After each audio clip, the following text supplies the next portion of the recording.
STSS നിലവിൽ ജപ്പാന്റെ ആരോഗ്യ മേഖലയുടെ ഉറക്കം കെടുത്തുന്നത് ഈ ചുരുക്കപ്പേരിൽ അറിയപ്പെടുന്ന സ്ട്രെപ്റ്റോകോക്കൽ ടോക്സിക് ഷോക്ക് സിൻഡ്രോം എന്ന രോഗമാണ്.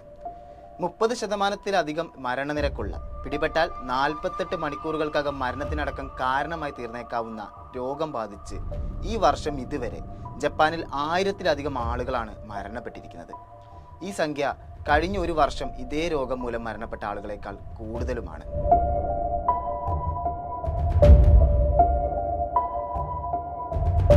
നമ്മുടെ തൊണ്ടയിലും തൊലിയിലുമെല്ലാം സാധാരണയായി കാണപ്പെടുന്ന ഒരു തരം ബാക്ടീരിയകളാണ് ഗ്രൂപ്പ് എ സ്ട്രെപ്റ്റോകോക്കസ് ബാക്ടീരിയകൾ. തൊണ്ടവേദനയ്ക്കും തൊണ്ടയിലെ വീക്കവും അടക്കമുള്ള സാധാരണയായി ഉണ്ടാകുന്ന പല രോഗാവസ്ഥയ്ക്കും ഇത്തരം ബാക്ടീരിയകൾ കാരണമാകാറുണ്ട്.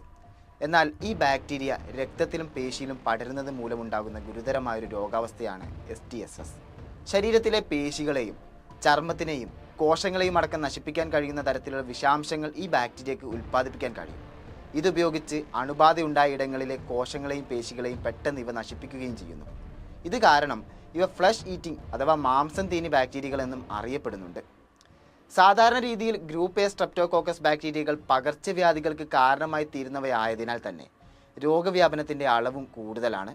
കോവിഡ് ബാധയ്ക്ക് സമാനമായി മൂക്കിലും തൊണ്ടയിലും നിന്നുള്ള സ്രവങ്ങളിലൂടെയാണ് രോഗം പകരുന്നത്. ഇങ്ങനെ അന്തരീക്ഷത്തിലെത്തുന്ന രോഗാണുക്കൾ ശരീരത്തിലെ മുറിവുകളുമായി സമ്പർക്കത്തിലാവുന്നത് മൂലം രോഗം പിടിപെടാം. രോഗബാധയുണ്ടായിക്കഴിഞ്ഞാൽ രക്തത്തിലൂടെ പെട്ടെന്ന് തന്നെ അണുബാധ ശരീരത്തിൽ വ്യാപിക്കുകയും രോഗലക്ഷണങ്ങൾ പ്രകടമായി തുടങ്ങുകയും ചെയ്യും.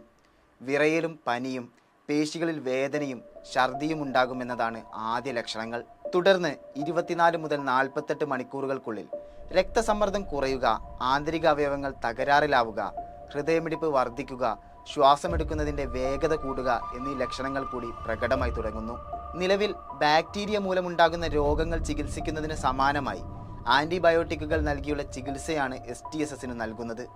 കൂടാതെ ആന്തരികാവയവങ്ങളുടെ പ്രവർത്തനം തകരാറിലാവുകയാണെങ്കിൽ അതിനുള്ള പ്രതിവിധികളും രോഗം ബാധിച്ച കോശങ്ങൾ മുറിച്ചു മാറ്റുന്നതടക്കമുള്ള ചികിത്സകളും നൽകുന്നു.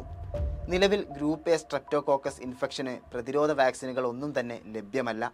ആഗോളാടിസ്ഥാനത്തിൽ ഇതിനുള്ള ശ്രമങ്ങൾ നടക്കുന്നുണ്ടെങ്കിലും അതിനിനിയും 5 മുതൽ 10 വർഷത്തോളം സമയമെടുത്തേക്കാം. ജപ്പാനിൽ പെട്ടെന്നിങ്ങനെയൊരു രോഗം ശക്തി പ്രാപിക്കാനുള്ള കാരണങ്ങൾ നിലവിൽ അവ്യക്തമാണ്. കൊറോണ പ്രതിരോധവുമായി ബന്ധപ്പെട്ട് നടപ്പിലാക്കിയ നിയമങ്ങളിൽ ഇളവ് അനുവദിച്ചതാണ് രോഗം വർദ്ധിക്കാൻ കാരണമായി തീർന്നതെന്നാണ് ജപ്പാൻ ആരോഗ്യ മന്ത്രാലയം പറയുന്നത്. അതേസമയം കൊറോണ മഹാമാരിക്ക് ശേഷം മനുഷ്യരുടെ രോഗപ്രതിരോധ ശേഷിയിലുണ്ടായിട്ടുള്ള മാറ്റം ഇതിനും ഒരു കാരണമായി തീർന്നിട്ടുണ്ടെന്ന റിപ്പോർട്ടുകളും പുറത്തു വരുന്നുണ്ട്. അപൂർവമായൊരു രോഗമാണെങ്കിൽ കൂടി ഏറെ കാലമായി ലോകത്തിൻ്റെ പല ഭാഗങ്ങളിലായി STSS നിലനിൽക്കുന്നുണ്ട്.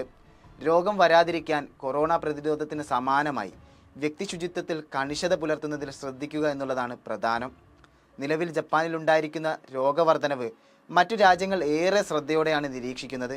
ഇന്ത്യയിൽ ഇതിനു മുൻപ് STSS റിപ്പോർട്ട് ചെയ്തിട്ടുണ്ടെങ്കിലും ഒരു സാംക്രമിക രോഗം എന്ന നിലയിൽ കൂടുതൽ ആളുകൾക്ക് ഒരേ സമയം റിപ്പോർട്ട് ചെയ്യുകയുണ്ടായിട്ടില്ല. എന്നാലും ശ്രദ്ധിക്കേണ്ടതുണ്ട്. കൈകാലുകളിൽ വീക്കവും പനിയും അടക്കമുള്ള രോഗലക്ഷണങ്ങൾ കണ്ടാൽ വൈദ്യസഹായം നേടാൻ ഒട്ടും മടിക്കേണ്ടതില്ല.